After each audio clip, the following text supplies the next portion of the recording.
Amigos, buenas tardes, 12 del mediodía con 1 minuto, comienza esta emisión de Noticias Globovisión. Un placer de nuevo para mí estar con ustedes. Bernardo Luzardo les saluda.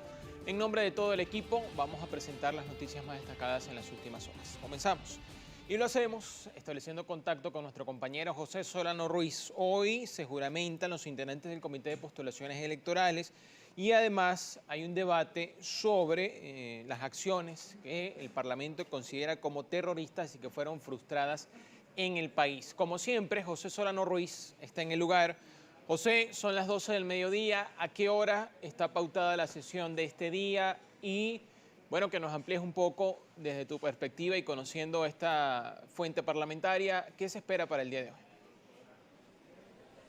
Así es, Bernardo, como tú bien lo mencionas, ya 12 del mediodía, nosotros nos encontramos en el Palacio Federal Legislativo, en donde el día de hoy se tiene previsto que se dé la sesión ordinaria por parte del Parlamento Nacional. Son 2 puntos específicamente a los que se tratarán. El primero de ellos, la juramentación del Comité de Postulaciones del Consejo Nacional Electoral, tomando también en consideración pues que, como bien han establecido los diputados que conforman este comité, han indicado que se encuentran todavía en sesión permanente para designar a los nuevos rectores del Consejo Nacional Electoral. Es importante recalcar sobre este punto: el día de ayer el presidente de este comité de postulaciones para el Consejo Nacional Electoral, diputado Giuseppe Alessandrello, se pronunciaba con respecto a esto e indicaba que antes del asueto de Semana Santa ya se conocerían a los nuevos rectores del Consejo Nacional Electoral. Esto también tomando como referencia que, como lo demanda la ley, este año deberían de registrarse elecciones regionales en todo el territorio nacional. Veamos un poco lo que fue la jornada del día de ayer. El diputado indicó que el próximo sábado 13 de febrero se hará la convocatoria para recibir las postulaciones de los posibles candidatos a rectores del Poder Electoral. Alessandrello indicó que las postulaciones son realizadas por la sociedad civil, el Consejo de Facultad de Ciencias Jurídicas y Políticas de las universidades del país y el Poder Ciudadano. Por otra parte, el parlamentario informó que en la sesión ordinaria del Parlamento a celebrarse este martes se juramentará el Comité de Postulaciones Electorales y 24 horas después se podrá instalar para dar inicio a sus funciones. Asimismo, aseguró que al renovar el poder electoral se dará fuerza a la democracia y que la herramienta que tiene una sociedad para cambiar el destino de su nación es el voto. Muy bien, era un poco la jornada presenciada el día de ayer con respecto a la designación de estos nuevos rectores, actividad principal que tiene el Comité de Postulaciones del Consejo Nacional Electoral designado por parte de la Asamblea Nacional para agregar nuevos detalles y también contextualizar un poco a la población venezolana. Recordemos que son 11 diputados en compañía de 10 representantes de la sociedad civil quienes tendrán la labor de designar a estos nuevos rectores, que tendrán el objetivo de convocar unas elecciones en el territorio nacional. En otro orden de ideas, también se espera que el día de hoy el Parlamento discuta nuevos detalles sobre el presunto atentado pues, que iba a tener lugar aquí en el Palacio Federal Legislativo. Declaraciones también que daba anteriormente el presidente de la Asamblea, diputado Jorge Rodríguez. La sesión se tiene previsto inicie a las 2 de la tarde, ya han pasado un poco, algunos minutos de las 12 del mediodía. Nosotros continuaremos atentos a cualquier tipo de información que se pueda generar sobre este tema, bien indicando, como especificamos anteriormente, continuamos en vivo y en directo aquí desde el Palacio Federal Legislativo, esperando cualquier tipo de pronunciamiento, también tomando en consideración que previo a la sesión ordinaria se tiene previsto que se dé una reunión por parte de la Comisión para promover el diálogo nacional con otros sectores del país. Continuaremos atentos a cualquier tipo de detalle que se pueda generar sobre este tema. Por lo pronto, con ese aporte, retornamos nuevamente contigo al estudio, Bernardo. Gracias a nuestro compañero José Solano Ruiz por la información. A las 2 de la tarde, entonces, se tiene planeado que inicie esta sesión. Vamos a estar pendientes. Y por otro lado, hay una sesión solemne, pero con motivo de los 400 años de la fundación del pueblo de Baruta. Hasta el lugar se fue nuestra compañera Michelle Ágreda y queremos a esta hora del mediodía que nos reporte cuál es la situación, cómo celebra Baruta estos 400 años. Hola, un saludo a todas las personas que nos sintonizan a esta hora a través de la pantalla de Globovisión. Pues nosotros nos encontramos en el municipio Baruta, específicamente en el casco histórico, donde hoy se realiza una actividad de conmemoración al cuatricentenario, el año cuatricentenario de la fundación del municipio Baruta. Esta actividad está a cargo del Consejo Municipal de Baruta y se encuentran distintas personalidades, funcionarios, tanto del Estado Miranda como del municipio. Específicamente estamos hablando del gobernador del Estado Miranda, Héctor Rodríguez, así como también el alcalde del municipio Baruta, Darwin González, y por supuesto Georgette Topalián, la presidenta del Consejo Municipal. Más adelante vamos a ofrecer mayor información con respecto a esta actividad y por supuesto declaraciones de los principales funcionarios que se encuentran aquí. Por lo pronto vamos a devolver el contacto al estudio. Gracias, Michelle, por la información. Felicidades para todos los baruteños en este día. Vamos a pasar a otras noticias. De acuerdo con un informe de la Oficina de Responsabilidad Gubernamental de Estados Unidos, las sanciones económicas de esa nación hacia Venezuela han dañado la economía del país. En el documento se establece que las sanciones de Estados Unidos hacia Venezuela han contribuido al deterioro de la economía y han generado obstáculos para los protectores de los derechos humanos en el país. Asimismo, se detalló que la economía venezolana se ha contraído constantemente durante casi una década, pero mostró una caída abrupta desde el inicio de las medidas aplicadas por Washington en 2015, especialmente en el año 2019, cuando se sancionó a PDVSA y se limitaron los ingresos de la producción de petróleo. Pese a esto, la oficina norteamericana señaló que la caída de los precios del petróleo y la mala administración del gobierno venezolano también influyeron de manera negativa en el desempeño económico durante ese periodo. El presidente de Colombia, Iván Duque, informó que otorgará el estatus de protección migratoria a los venezolanos bajo condición de irregularidad en ese país. El documento, de acuerdo a lo mencionado por el mandatario colombiano, asentará la condición de refugiados y migrantes, impulsando una mayor atención por parte de las instituciones del país. Asimismo, Duque aseveró que la crisis migratoria venezolana es más dura que la de Siria, puesto que se han registrado más de 6 millones de venezolanos que han huido de su nación, de los cuales aproximadamente 1 millón se encuentran radicados en Colombia. Por otra parte, aseguró que una vez culmine el lapso de tiempo de registro del estatuto, aquel migrante que no haya cumplido con el proceso está sujeto a deportación. Y justamente el alto comisionado de las Naciones Unidas para los Refugiados, Filippo Grandi, celebró el decreto de protección para los migrantes venezolanos anunciado por el presidente de Colombia. El alto comisionado aseguró que la medida decretada por el mandatario neogranadino para proteger a los venezolanos que hacen vida en Colombia busca una mejor calidad de vida de estos migrantes bajo condición de irregularidad. Yo creo que hoy, aquí, lo que se discute hoy, lo que usted ha anunciado, señor presidente, después de la declaración de Cartagena, es el gesto humanitario más importante que se ha hecho en este continente desde 1984. Recordemos que el Estatuto Temporal de Protección para Migrantes Venezolanos, propuesta por Iván Duque el pasado 8 de febrero, tiene como objetivo que los migrantes que se encuentran en el país puedan pasar de un régimen de protección temporal a un régimen migratorio ordinario, pudiendo trabajar legalmente y acreditar su residencia. Estamos completamente en vivo y también a través de YouTube puede seguir nuestra señal, escriba Globovisión en vivo, le da clic a la emisión en directo y nos ve en cualquier parte del mundo. Mis cuentas en las redes sociales, Twitter e Instagram, @Bernardo Luzardo, ya volvemos. Seguimos con más. La vicepresidenta de la República, Delcy Rodríguez, informó que Venezuela registró 480 nuevos casos y 7 fallecidos por COVID-19 en las últimas 24 horas. A través de su cuenta oficial en Twitter, la vicepresidenta detalló que de los 480 nuevos casos, 460 son de transmisión comunitaria y 20 importados.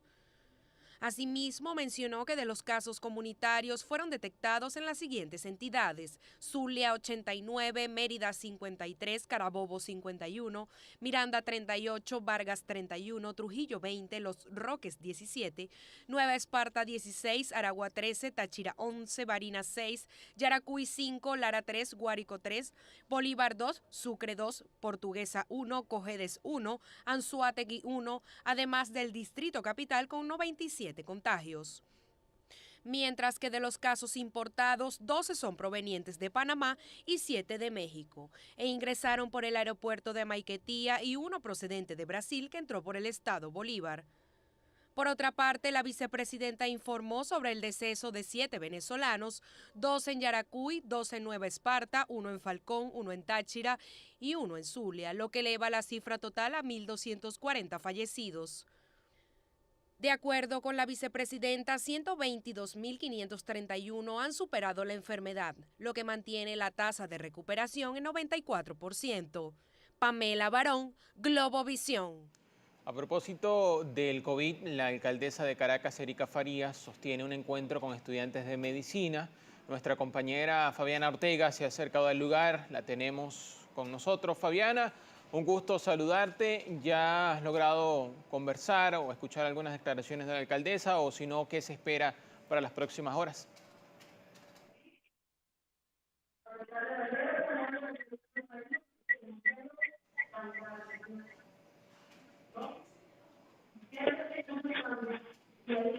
Bernardo, buenas tardes. Gustoso en saludarte a ti y acompañarte en esta emisión meridiana de Noticias Globovisión. A esta hora, en efecto, nos encontramos en el Teatro Municipal de Caracas, en el centro de la ciudad, donde se lleva a cabo un encuentro con estudiantes de la ciencia y de la salud.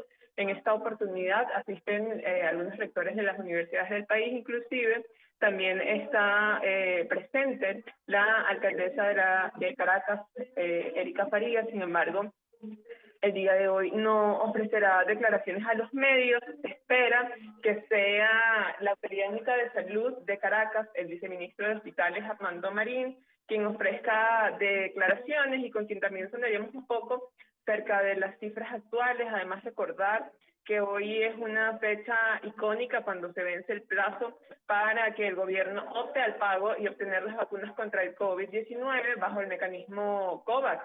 Recordar que esta es una alianza global con más de 190 países para garantizar el acceso equitativo de las vacunas y pues también tendremos la oportunidad de conversar con el viceministro de Hospitales para conocer la situación actual y sincerar también las cifras en materia de COVID-19. Por lo pronto es el aporte que puedo hacer a esta hora, el ambiente que se registra a esta hora. Más adelante ya tendremos declaraciones del viceministro de Hospitales, Armando Marín, en el marco de este encuentro de estudiantes que se desarrolla en el Teatro. A nuestra compañera Fabiana Ortega. Importante además el tema que tocó sobre la adquisición de vacunas por parte de Venezuela. Estaremos atentos a ver si las autoridades nacionales se pronuncian al respecto. El gobernador del estado Zulia, Omar Prieto, autorizó la operatividad de centros comerciales y cines en la entidad durante la semana de flexibilización y los días de carnaval.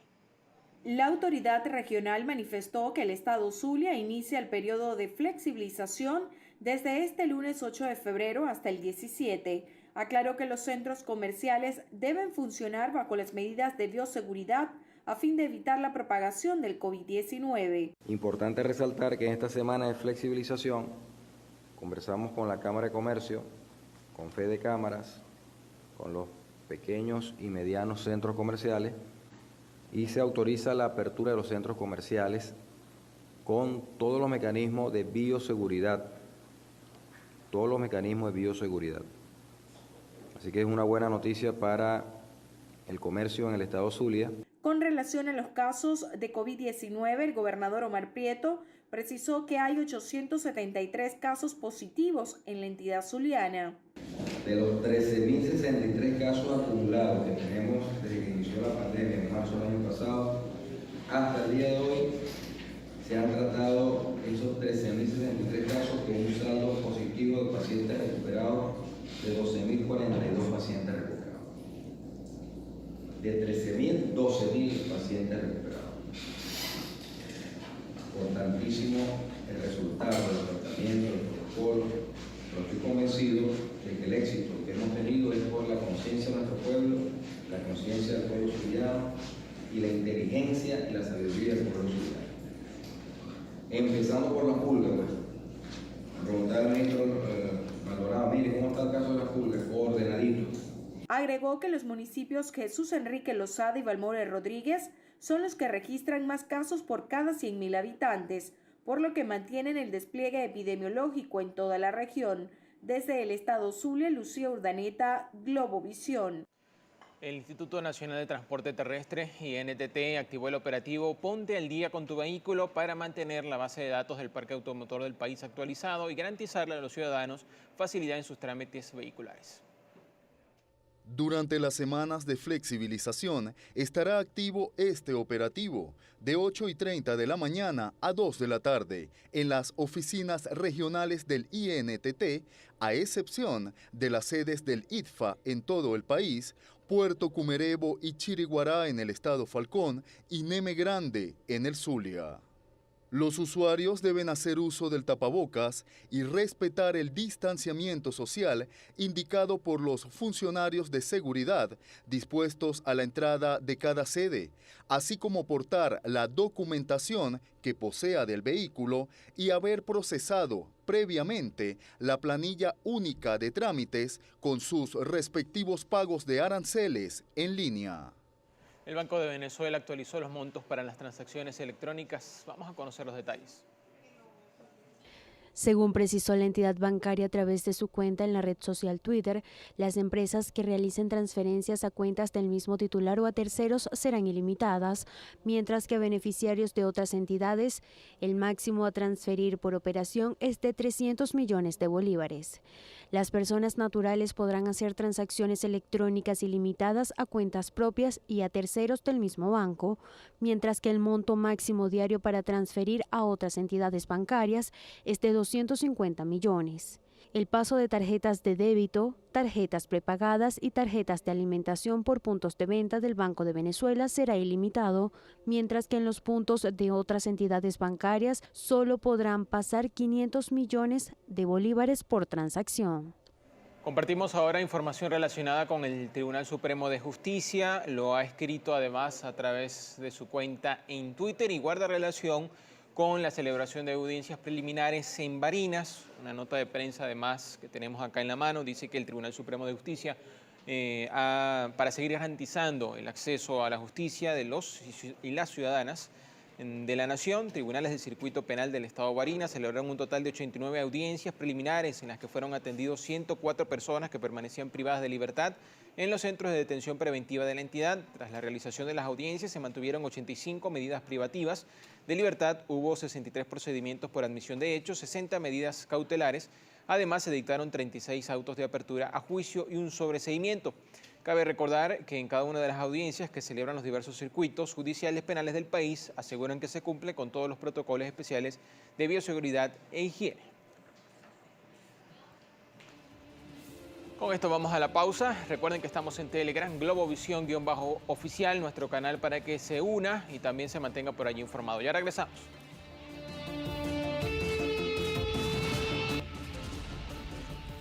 Y la Dirección de Educación de la Gobernación de Nueva Esparta denunció 360 robos a escuelas de Margarita durante la pandemia.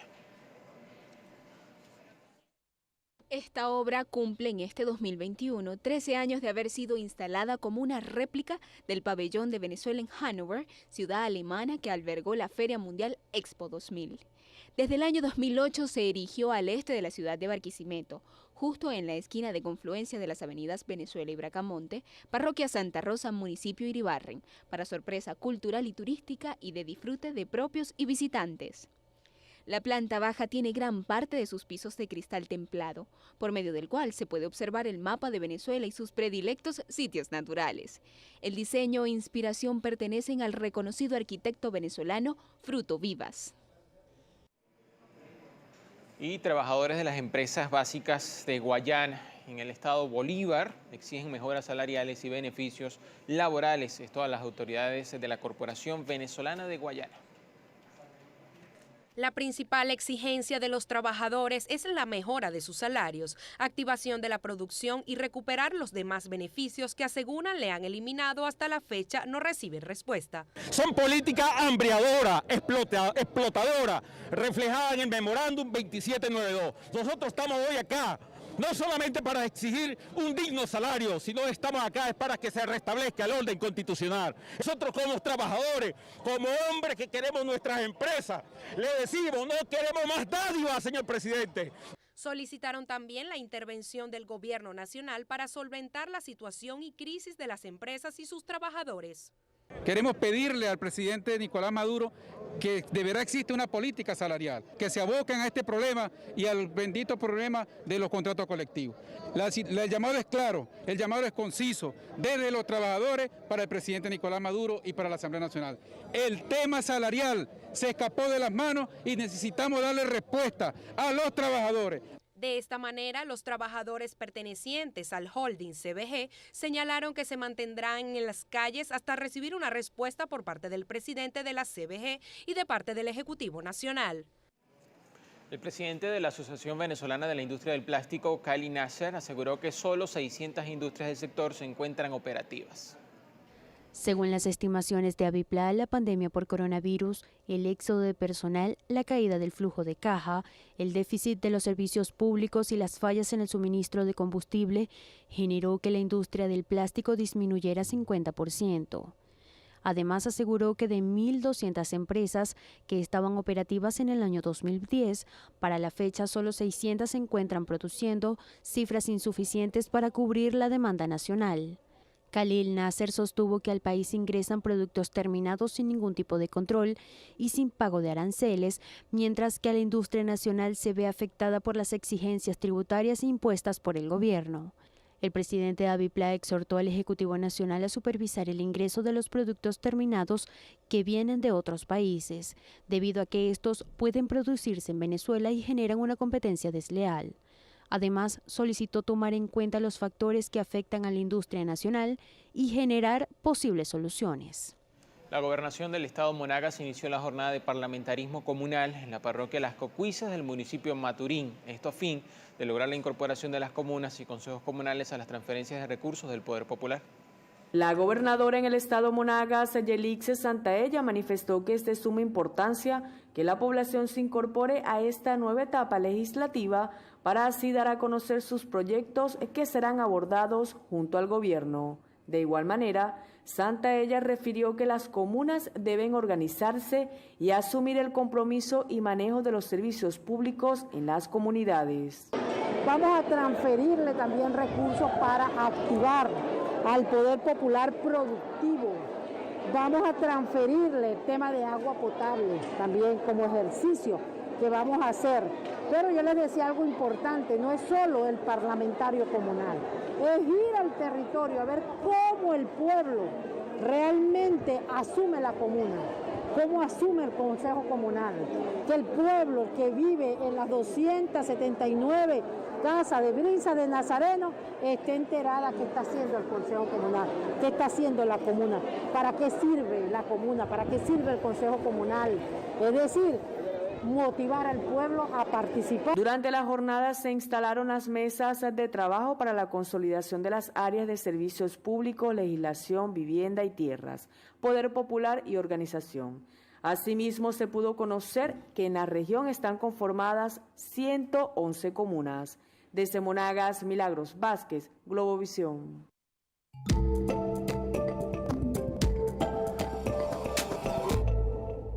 Compartimos ahora con ustedes algunos servicios públicos. Se solicita con carácter de urgencia donantes de sangre de cualquier tipo para Robert Tobar, quien se encuentra recluido en el Hospital Israel Ranuares Balsa en el estado Guárico. Las personas que puedan colaborar, por favor comunicarse al 0424-375-6591. 0424-375-6591. Donantes de sangre de cualquier tipo para Robert Tobar en el Hospital Israel Ranuares Balsa de Guárico.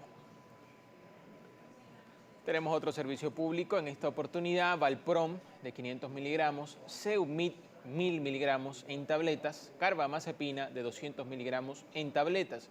Si usted tiene alguno de estos medicamentos y puede colaborar, por favor llame al 0412-584-9200, 0412-011-6149. Repetimos los números telefónicos, ahí en pantalla el nombre de los medicamentos, 0412-584-9200, 0412-011-6149.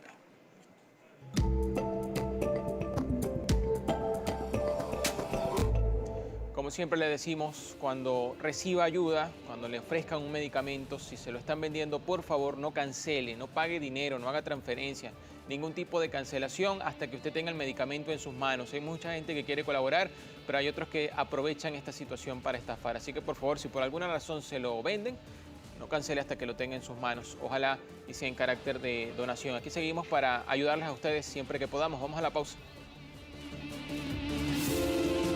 Bienvenidos, les acompaña Trina Acevedo en esta sección de noticias internacionales. De inmediato iniciamos nuestro recorrido informativo. Expertos de la Organización Mundial de la Salud aseguran que el origen del coronavirus proviene de animal, pero aún no determinan de qué tipo.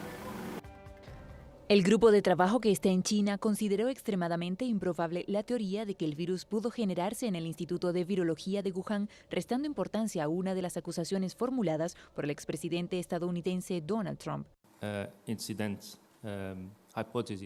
Es extremadamente improbable que la hipótesis del incidente del laboratorio explique la introducción del virus en la población humana y por lo tanto no está en las hipótesis que sugeriremos.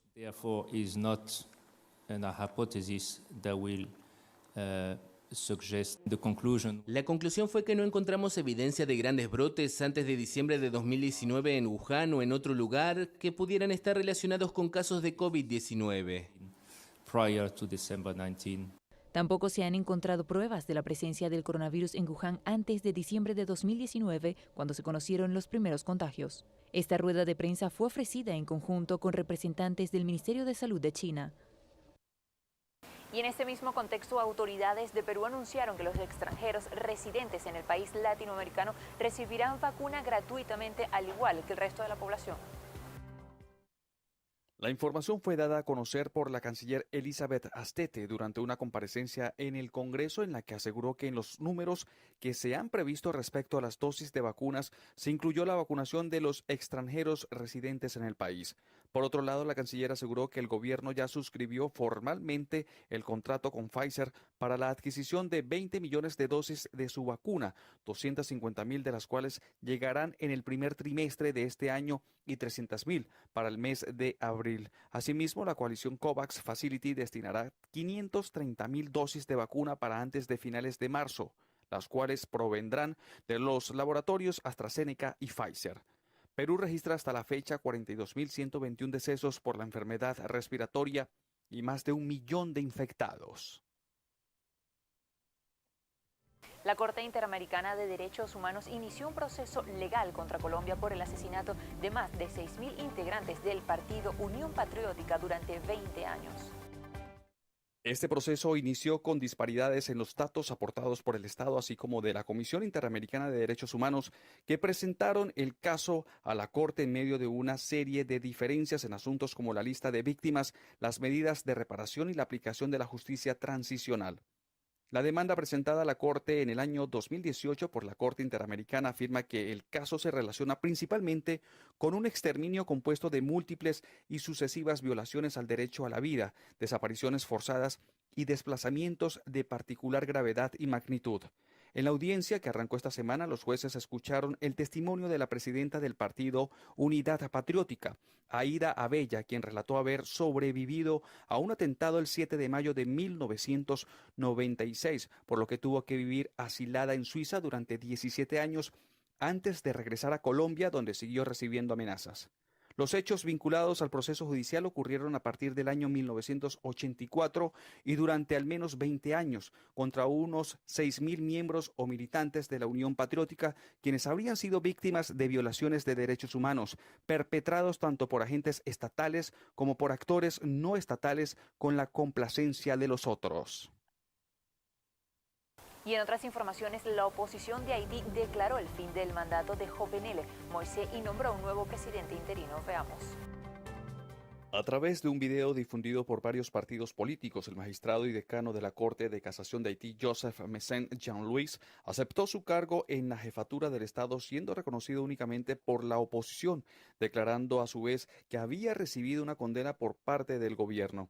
El anuncio del magistrado Jean-Louis se produjo apenas un día después de la detención de una veintena de personas a causa de una conspiración de golpe de Estado, entre las que se encontró un juez de la Corte de Casación, según anunció el gobierno haitiano. Por su parte, el ministro de Justicia de Haití, Rockefeller Vincent, ordenó tomar todas las medidas coercitivas necesarias para mantener el orden en el país, calificando las declaraciones del presidente interino como irracionales.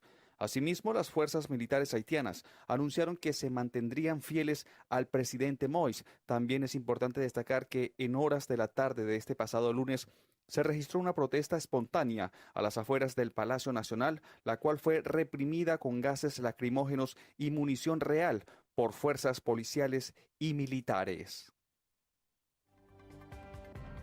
Pasamos a revisar otras informaciones. Los líderes del Senado de Estados Unidos ya anunciaron el cronograma y estructura a seguir del juicio político contra Donald Trump, juicio político que inicia este martes. Veamos.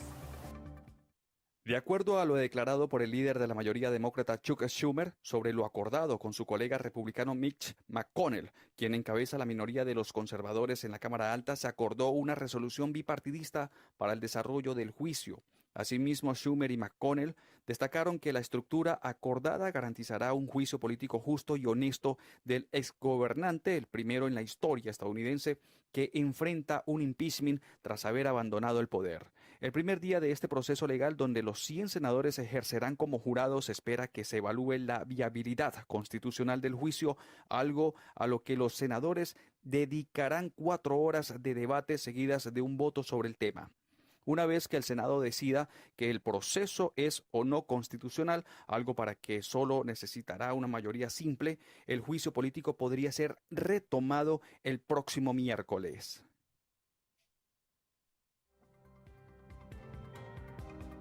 Y con esta información finalizamos nuestro recorrido informativo por nuestra sección de noticias internacionales. Les acompañó Trina Acevedo y continúe con más de Noticias Globovisión.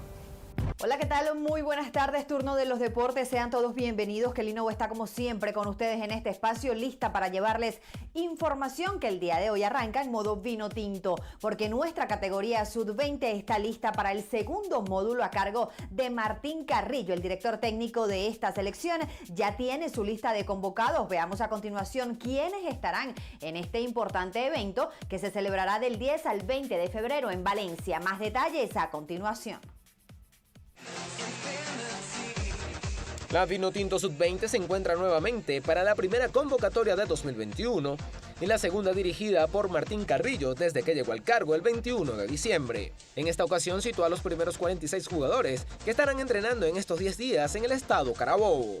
Dentro del listado, con mayoría de jugadores del fútbol venezolano, el exentrenador del Trujillanos Fútbol Club informó que se enfocarán mucho en la táctica para que los jugadores tengan una idea clara de lo que se quiere en la selección. También dijo que lo que busca en este ciclo es ver cómo se encuentran los jugadores que hacen vida en la pretemporada del fútbol venezolano. Dentro de los convocados, resaltan los nombres del defensor del Caracas Fútbol Club Luis Cassiani, el mediocampista de la Academia Puerto Cabello Matías Lacaba y el delantero del Deportivo Táchira Gerson Chacón. Bien, y hablamos a continuación del mejor baloncesto del mundo. Para eso nos vamos a los tabloncillos de la NBA, porque hubo una nueva emocionante jornada, pero muy especialmente tenemos que destacar a Los Ángeles Lakers, que superaron 119-112 a Oklahoma City Thunder. El héroe de la noche, ya sabemos de quién se trata, el rey de la NBA, LeBron James, 28 puntos para él, un nuevo triple doble en su carrera y además se convierte en el hombre de 35 años con más triples dobles en la historia de la liga. Veamos a continuación detalles de este emocionante choque y además del resto de la jornada. Y hablamos a continuación de motores, nos vamos a la Fórmula 1. Buenas noticias para los fanáticos de la escudería Mercedes, porque allí continúa Lewis Hamilton. Ha renovado su contrato con esta escudería. Nosotros hemos llegado al final de los deportes por el día de hoy, no sin antes hacer una mención especial al presidente de la Corporación Criollitos de Venezuela, Orlando Becerra, quien perdió la vida el día de ayer. Sin duda conmovedora esta información, luego de haber dado tanto por el béisbol en nuestro país. Seguros estamos que los Criollitos de Venezuela continuarán sacándola del parque en honor a Orlando Becerra. Paz a su alma y desde acá nuestras condolencias a sus familiares y amigos. Finalizan los deportes por el día de hoy. Mañana nos encontramos, por supuesto, con más información. Cuídense mucho, que tengan ustedes muy buenas tardes y buen provecho. Nos toca así despedir esta emisión meridiana de Noticias Globovisión. Gracias por acompañarnos. Recuerden que estamos en YouTube, nuestra señal en vivo. Escriba Globovisión en vivo, allí va a ver el recuadro que dice emisión en directo. Además se suscribe para que nos pueda ver en cualquier parte del mundo. En Telegram, Globovisión_oficial, Twitter e Instagram, @Globovisión, y mis cuentas en Twitter e Instagram, @Bernardo Luzardo. Nos encontramos a las 3 de la tarde en Noticias Globovisión Regiones, o antes, si hay información. Y recuerden, educación, tolerancia, trabajo, respeto, y que nunca nos falte Dios. Solo así podemos hacer de Venezuela el mejor país del mundo.